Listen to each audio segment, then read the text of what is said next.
Welcome, Connect Groups, to the second in our 3 of Christmas Connect Groups, and we're looking at the second verse of Hark the Herald Angels Sing, which, if you don't know, it says, Christ by highest heaven adored, Christ the everlasting Lord, late in time behold him come, offspring of a virgin's womb.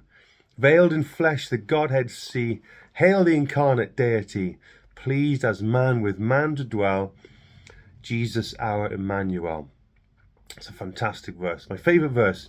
And comparisons can sometimes help us understand how far somebody has come, and it increases our sense of awe and appreciation. And when it comes to God, our worship. So as soon as I say the phrase "from rags to riches," I'm sure that certain Disney or fairy stories come to mind. Cinderella, rags to riches. I was going to say Little Mermaid, but that's kind of fins to legs, isn't it? But similar kind of process, isn't it? Well, in this carol, excuse me, we're reminded just how far Christ has come to be with us. So it starts off with Christ by highest heaven adored, Christ the everlasting Lord, late in time behold him come, offspring of a virgin's womb. And in those 4 lines we've got some amazing comparisons. We've got the location of Jesus. Where's that? It's in heaven. Christ by highest heaven adored. We've got the nature of Jesus, Christ the everlasting Lord, it's eternal nature. We've got the position of Jesus, Christ the everlasting Lord, he's the Lord of all. We've got the name of Jesus, Christ, the anointed one of God. And we've got the recognition of God as well, Christ by highest heaven adored. Not that there's more than 2 or 3 heavens or whatever it is, but we're talking about not the heavens that the stars occupy, but the heaven itself, the highest heaven. We've got the angels in heaven worshipping him. And from that amazing place, then we answer the question, where does he come from? Where does he come? He comes to earth. When did he come? Late in time, behold him come. Now, it's not, oh Lord, you're late. Where have you been? We've been waiting for you. The clock's going now. Late in time, just in time kind of thing. It's not that kind of late in time, behold him come. Galatians tells us that in the fullness of time, God was born. Jesus was born of Mary. I think Charles Wesley probably was referring to Hebrews chapter 1, verse 2, which says, "In these last days, God has spoken to us by his Son." So it's talking about the late days or the late time, that period of time which is after all the others, where he spoke in different means by different ways. Now in these last days he's spoken to us by Jesus. So late in time, in this late last time, God's revealed himself fully. And how did he come? He was born as a human being. It's just incredible. The creator of the womb was pushed through a womb in physical form, and not just through any womb, but through a virgin's womb. He wasn't brought about by any desire or will of a human being. No man and woman came together and conspired to bring about, through a natural birth, the start of a new religious movement that piggybacked on Judaism. This baby was truly alien. He was of man, but he was not of mankind at the same time. Wow, those 4 lines are amazing. They pack a lot of stuff in. And Wesley in this carol highlights what we need to lead our hearts in as we approach Christmas too. The sense of awe that this could be true, really, from that height, that place, that recognition and adoration and that identity and name and that relationship.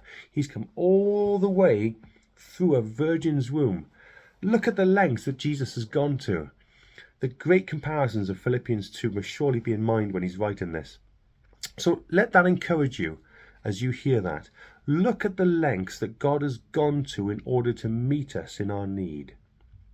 Have you ever thought of God as distant or ethereal, so ethereal that he can't possibly understand or care about the needs that you have? Have you ever doubted God's desire to truly let us know that he understands what it's like to be a human being with all that means.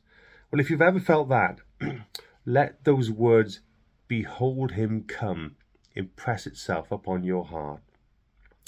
What about those last 4 lines? These are my favourite 4 lines in the whole cow. The first 2 of them say this: veiled in flesh, the Godhead see.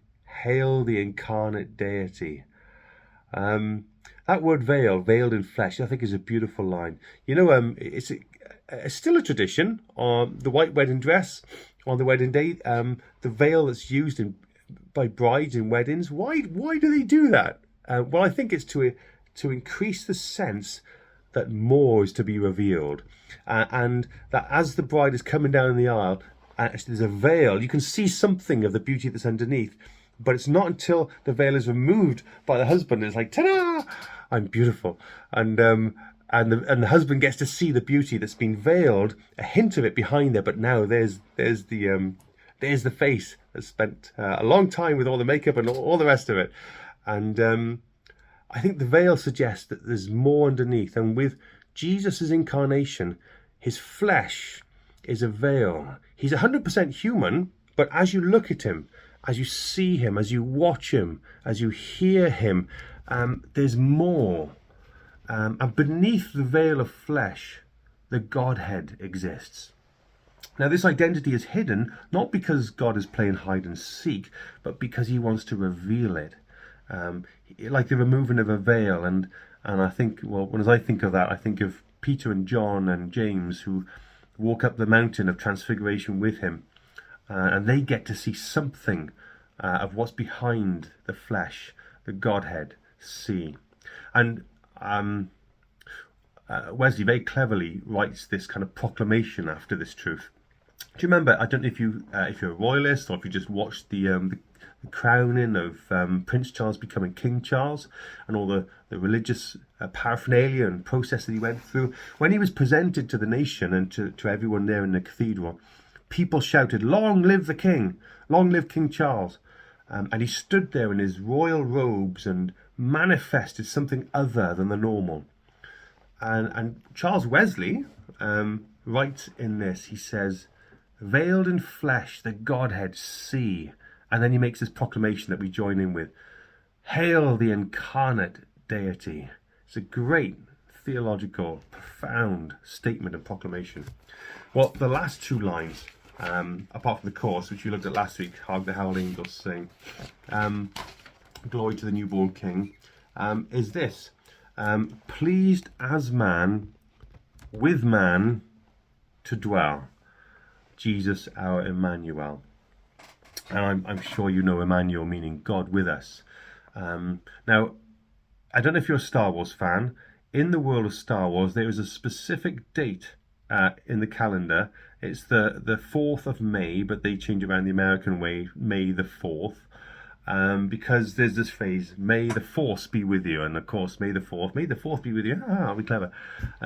Well, in the Star Wars, this cosmic otherness called the Force is the energy that has caused all life. And if you're a Jedi Knight, of course, you can tap into the Force and become one with it, and then you can manipulate the Force and everything that the Force occupies and use it for whatever end. Other religions have variations of the higher being present with them. In some way, we've got spirits in the water, spirits of the trees and nature generally, or a God who's out there somewhere looking down on you, lending assistance where needed or deserved, and in that sense, they're with you. But Jesus is unlike any other person, any other God, and it has a big impact on us because our God, our Creator, the only one, has actually become one of his creation. He didn't just put on a flesh suit, but he changed something of his nature forever. He became human, and he remains a human being, even to today, after his resurrection and his ascension. And yet, he lost nothing of his divinity at the same time. The incarnation is a brainbuster. But that's something that he was pleased to do, pleased as man, with man to dwell. Jesus our Emmanuel. He was happy to do it. He didn't do it reluctantly, like a dirty coat that he had to put on and now he's glad that he can take it off. In order to be with us, he became like us. That's astounding. I just can't get my head around that. Apart from the theological significance of this being related to his priesthood, which you can read about all in the book of Hebrews, this has a huge impact on how we see our bodies. Now, you might be sitting there listening to this, hating things about your body. You may have even abused your body in the past. You may be using your body now for things that it's not designed for, sexually or in a dietary way or something else. You may even be trying to preserve your body in ways that it can't or shouldn't be preserved. Some people think they're in the wrong body when it comes to gender issues. And some of our bodies might be letting us down and don't meet the demands that we put on it. Well, however and whatever we think about our bodies, one thing we must hold on to because of the incarnation of Jesus is that our bodies have great dignity. Whatever they look like, however they function. Christmas reminds us that our bodies are of value. They are part of our identity in God.